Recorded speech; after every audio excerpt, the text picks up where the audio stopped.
Welcome to Heavenly Creations. Today I'm going to be showing you just a very quick way to make blocks that have letters on them to put on top of cupcakes.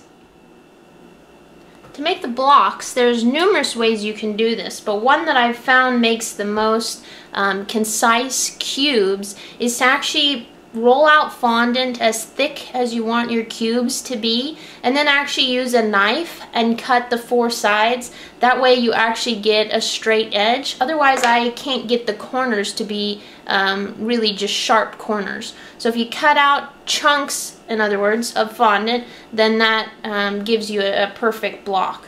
Then what I've done is, for this I'm using just different letters. You could write a word out on one, you could do boy or girl depending on what you're trying to do. For this I'm just using initials, an A and a G. So I have little A and G cutters, and I'm cutting out white fondant. And then what I'm actually doing is just getting the sides that I'm going to put the letters on just a bit damp. And red is a very, very potent color. It will stain everything, so just be aware of that when you're using it. So then all I need to do is take my little G's and attach them to the block.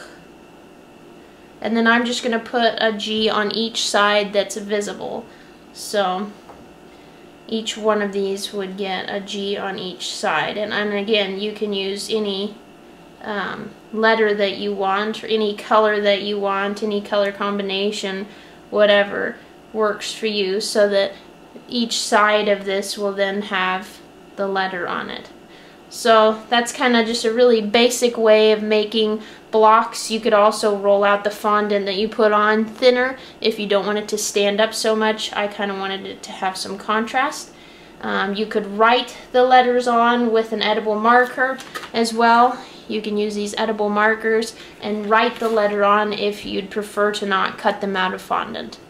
Hope you've enjoyed this video. I hope you go and make some blocks, maybe for a birthday or a baby shower or any number of things. They're really quite fun and they look pretty good on top of a cupcake. Thanks for your views and your subscriptions. I hope you enjoy making these.